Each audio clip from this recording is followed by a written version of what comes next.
Merci beaucoup. Alors, convaincu par ce procédé, Benoît, nous utilisons exclusivement ces greffons depuis de nombreuses années.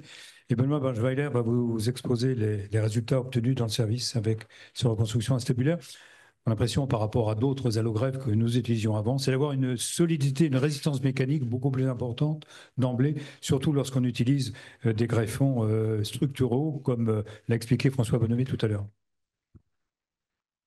Chers confrères, madame, je suis très honoré d'avoir été invité à parler devant vous aujourd'hui et notamment pour parler d'une solution qui semble fonctionner, donc quelque chose qui est stable dans le temps et dans les temps troublés que nous avons actuellement, c'est bien de se rassurer avec quelque chose qui tient dans le temps. Donc 90%, plus de 90% de survie à 12 ans après reprise acétabulaire de prothèse de hanche par ces allogreffes dont nous a parlé Raphaël Bardonnay, traité par ce procédé de CO2 supercritique, supercrit, et comme nous l'a rappelé François Bonhomet, avec utilisation d'un cotyl cimenté dans un anneau de soutien. Donc, c'est une étude rétrospective que nous avons menée au CHU d'Amiens à propos de 51 cas. Donc, je n'ai pas de conflit d'intérêt. Euh, on nous a rappelé également, Patrice Métal nous a rappelé que bah, nous continuons à opérer et que chaque année, nous en faisons de plus en plus. On a tiré beaucoup de leçons de certains de nos échecs et donc on pourrait se dire qu'on va moins avoir de reprises chirurgicales, mais malgré tout, si on regarde les registres, une excellente prothèse, par exemple dans le registre australien, c'est une prothèse qui a une survie de 95% au bout de 10 ans, donc il y a quand même 5% des malades à reprendre. Et sur la vie d'une prothèse, probablement qu'il y en a quand même plus de 10% qui seront reprises.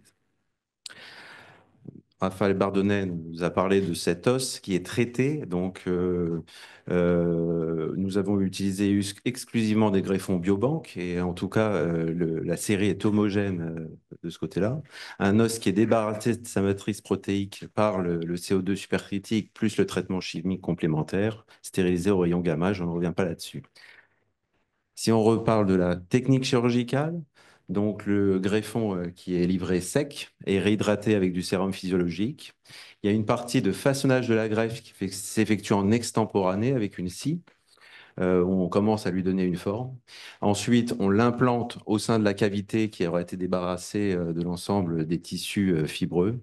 Et généralement, on fixe cette greffe avec une ou deux broches et ensuite, on va fraiser ce greffon à l'aide des fraises à cotyl habituelles, tout en se rappelant qu'il faut se souvenir que il y a la partie intérieure et extérieure d'un anneau. Et par exemple, un anneau de Buller dont le diamètre est écrit 48 va faire 4 mm de plus sur sa partie qui va être en contact avec le greffon. Et donc, il faudra surfraiser et c'est souvent en début d'expérience, on a des difficultés de pose parce on ne surfraise pas. Et on se retrouve avec des armatures qui sont latéralisées et qui peuvent être objet d'échecs. Et donc, ce fraisage in situ est très important. Je vais revenir très rapidement sur les anneaux, l'anneau de Muller, l'anneau de Berschneider, antiprotrusiocage. Effectivement, François Bonhomet nous a montré cette même photo, mais les cas qu'il nous a montré montrait un anneau avec des trous au niveau de cette patte. Actuellement, cette patte est plantée dans l'ischion, mais dans sa forme originelle, il y avait des trous qui pouvaient être ostéosynthésés, vissés. Et donc, c'est vrai que cet anneau devient moins intéressant pour les cas de discontinuité pelvienne parce qu'il n'y a plus ce vissage au niveau de l'ischion. De la même façon, dans la série, il y a un seul cas, mais on a utilisé une armature métallique de la société Link qui permettait également le vissage au niveau de l'ischion et ce produit n'est plus distribué en France actuellement. Pour revenir sur l'étude, donc c'est monocentrique, continu. On a utilisé les patients opérés entre 2005 et 2010, donc exclusivement des reprises acétabulaires, des greffons biobanques sur des paires de substances que nous avons évaluées avec la classification Softcot parce que bah, c'est une classification qui est largement utilisée dans le service et surtout c'est une classification qui se fait en paire opératoire et il n'est pas forcément facile en revenant sur un dossier de pouvoir reclasser secondairement ces dossiers dans la classification de Paprosky ou celle de l'AAOS. 51 malades, 66 ans en moyenne avec des écarts très importants, 39 à 90, 25 hommes, 26 femmes, 39 anneaux de Muller, 11 armatures de Berschneider, une armature Link. Et dans ces armatures, nous avons cimenté 9 cupules à double mobilité cimentées, le Quattro de chez Lépine, et 42 polyéthylènes cimentés. L'appui était généralement dès le post-opératoire immédiat, J1, J2, sauf dans certains cas de volets fémoraux où l'appui a pu être différé jusqu'à 6 semaines. Mais comme Patrice Mertel vous l'a rappelé, certains patients ont pu bénéficier d'un appui immédiat grâce à ces longues tiges verrouillées. Si on prend les indications, je vous ai dit que c'était des reprises acétabulaires, mais pas forcément isolées. 30 reprises acétabulaires isolées et 21 reprises bipolaires, dont 14 avaient nécessité d'un recours à un volet fémoral et également une reprise bipolaire pour une infection. Pour ce qui concerne les stades acétabulaires de la Softcot, il y avait 4 patients en stade 2, 35 en stade 3 et, 12 en stade 4. Donc, j'ai mis quelques exemples. Pour ce qui est de l'utilisation des têtes fémorales biobanques, dans les premiers stades, il y avait en majorité une demi ou une tête d'utiliser. Et puis, dans la grande majorité des cas, il y avait une tête, même dans les stades 4, voire deux têtes, voire dans un cas, deux têtes et demie. J'ai remis les photos du traitement supercrit et ensuite du traitement chimique. Pour ce qui est de la méthode et du suivi, donc un suivi essentiellement clinique, également radiographique. Le critère principal de jugement était le décèlement acétabulaire. Et dans les critères secondaires, on a regardé les complications, notamment les luxations, l'infection. Également l'évolution clinique avec un score PMA, qui est un score simple qui est généralement écrit dans les courriers post-opératoires, parce que dans le cadre d'une étude rétrospective, bon, c'est un retour au dossier, et l'évaluation radiographique sur la radiographie standard. Pour ce qui en est des résultats, donc on a un suivi moyen de 148 mois, c'est-à-dire plus de 12 ans, 4 perdus de vue et 11 patients décédés sans lien avec la hanche, avec des écarts extrêmes de 90 ans. Ces patients-là, au bout de 10 ans, ils auraient 101, 102 ans, donc ils sont décédés. Pour ce qui est du critère principal de jugement, c'est-à-dire la reprise acétabulaire, on a 91,5% de survie à 12 ans sous forme de 3 décèlements qui ont été réopérés. Pour ce qui est des critères secondaires, c'est-à-dire les complications post-opératoires, il y avait un lavage pour une infection post-opératoire précoce qui a bien évolué. Il y avait 11,7% de luxation post-opératoire.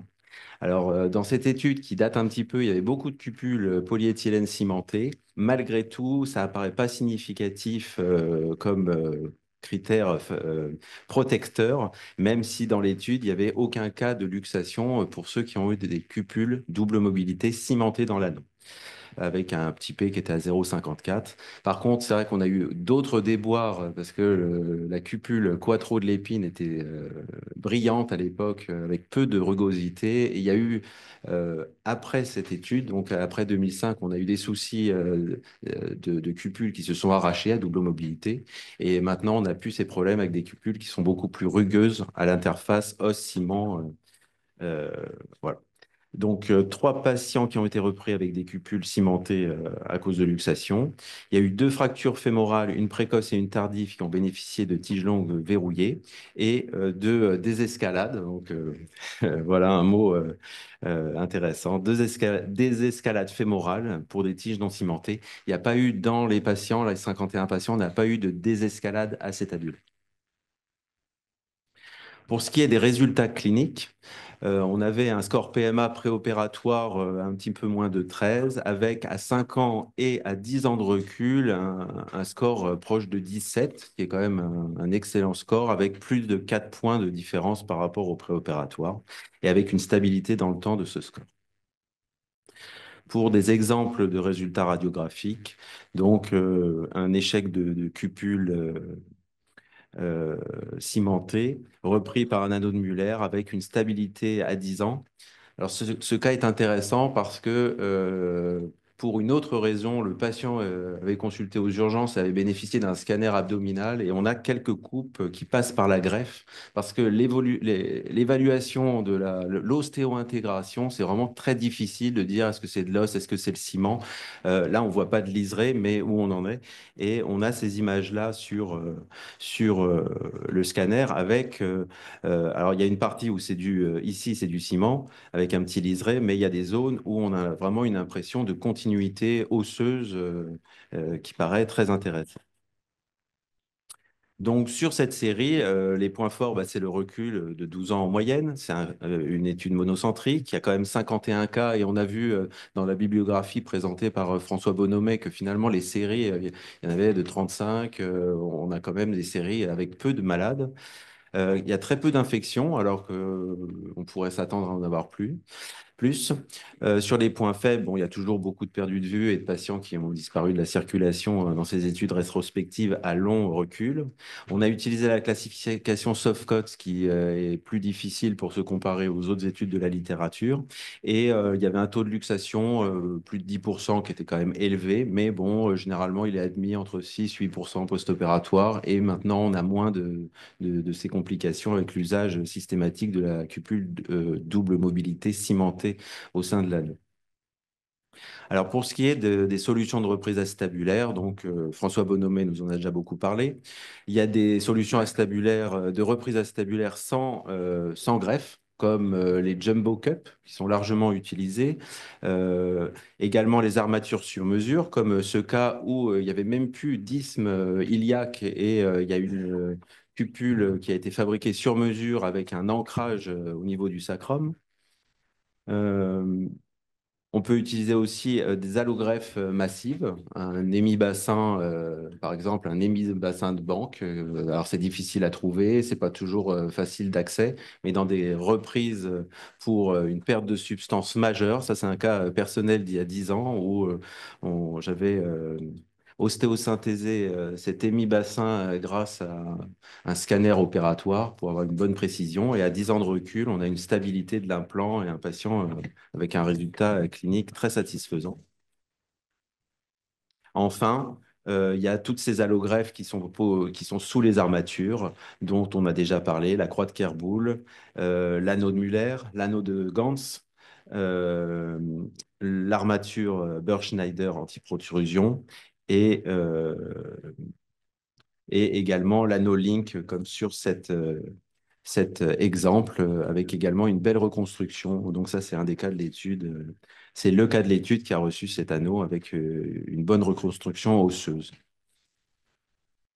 Pour ce qui est des résultats, euh, sans reconstruction osseuse avec les cupules surdimensionnées, les jumbo cup, il y a un gros travail de registre italien avec 540 malades de l'Institut Rizzoli, avec 80% de survie à 5 ans, 85 à 10 ans, 81 à 15 ans de recul.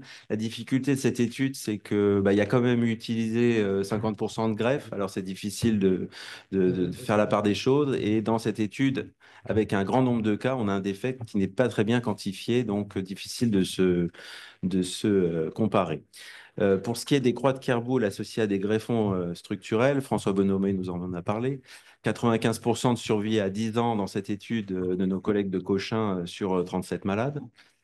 Après, j'ai trouvé cette revue systématique américaine avec 20 papiers pour des stats Paprosky 3A, 3B. 3B, c'est ceux où il y a la discontinuité pelvienne, avec des conclusions.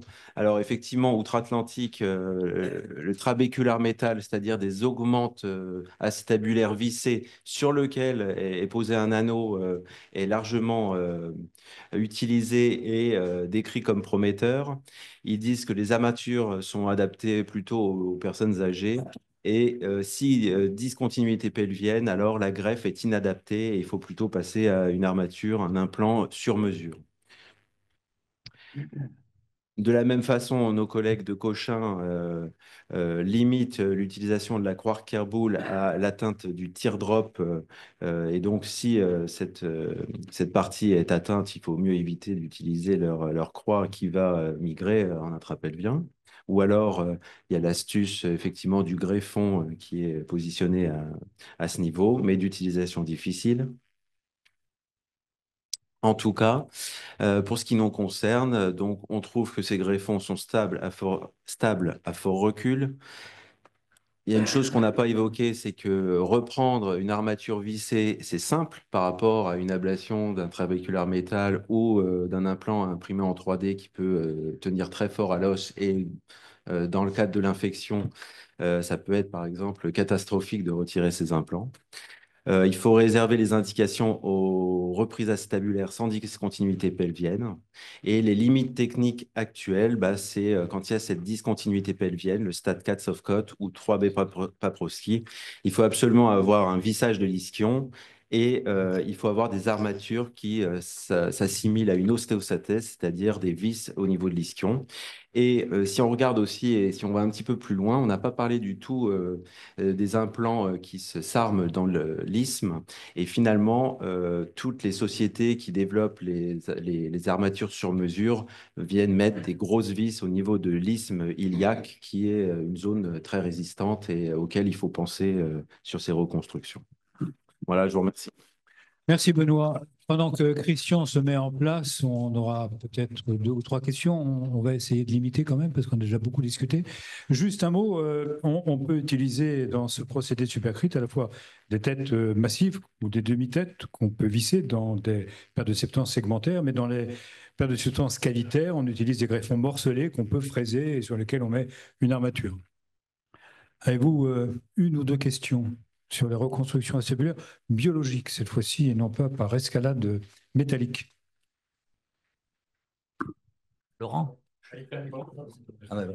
J'en ai utilisé beaucoup, je connais monsieur, d'ailleurs, on a même travaillé, j'ai eu même un papier, voilà, on avait fait toutes ces études mécaniques avec Laurent Vastel à une époque. Ouais. Non, non, c'est très bien. Enfin bon, ça nous change un peu de notre pratique antérieure. Quand on gardait les têtes, on les mettait au frigo, on les récupérait 3 jours après. Non, c'est certainement mieux comme ça. Et moi, j'ai arrêté, je vais vous raconter une petite histoire, parce qu'on dit, bon, sinon c'est trop triste. Hein. Mais moi, il fallait donc prélever les têtes, donc je l'ai fait pendant longtemps, et il fallait remplir tout un papier. Voilà, on posait plein de questions aux malades. Alors moi, je faisais ça un peu vite, voilà, je cochais toutes les cases. Puis il y avait une question à la fin, c'était avez-vous fait de la prison? Et alors, je vais peut-être raconter l'histoire. Et j'avais en face de moi une dame très chic, vraiment une italienne, d'origine italienne, belle femme, enfin vraiment, qui avait très très mal à la hanche. Voilà, et je coche toutes les cases. À la fin, je lui demande, vous avez fait de la prison? Elle m'a dit oui, j'ai fait de la prison. Alors, je ne sais pas, ça m'a bloqué. J'étais obligé de lui demander, mais pourquoi? Enfin bon, en fait, elle faisait partie des histoires politiques assez Tu t'es oublié qu'il y avait aussi la case devant le couple, le consultant, c'était difficile. Avez-vous des rapports extra-conjugaux? non, il y avait pas ça. Mais il y avait, avez-vous eu le sida? Si, il y avait eu des questions comme ça. Oui, oui, il y avait des questions Et comme pour ça. le chirurgien, il ne posait pas la question, avez-vous fait de la prison, chirurgien, non? Non, elle m'a pas répondu comme ça. Mais elle était très, très à l'aise. Elle m'a dit, oui, oui, j'ai fait de la prison. Mais enfin, je crois que là encore, c'est quand même pas une exception culturelle française, c'est quand même très européen, mais il faut défendre ces reconstructions et ces non-escalades acétabulaires par rapport à l'option américaine de remettre du métal partout, voire même si on l'utilise maintenant, parce qu'on a des difficultés d'accès à certaines armatures, des coquilles sur mesure, fabrication 3D. Alors c'est très moderne, c'est très bien, on est sur mais on est quand même sur de l'escalade et non pas sur la reconstruction acétabulaire dont on voit que l'os se recolonise. Dernier point plus technique, moi je me rappelle j'ai fait pas mal de reprises de plaques de Kerboul ou d'anneaux où j'ai mis un presse-suite. Oui, standard après. Standard. Donc ça, c'est vraiment de la désescalade. Recimenter les coquilles. Tout à fait. Reprise. Tout à fait. Alors, la sinistralité est importante. D'abord, il y a la sinistralité, et puis il y a l'implication du chirurgien. Parce que quand un chirurgien reprend une prothèse, il endosse un petit peu la responsabilité du premier chirurgien. Si le premier est mis en cause, il est rare que le second ne le soit pas. Voilà. Je vous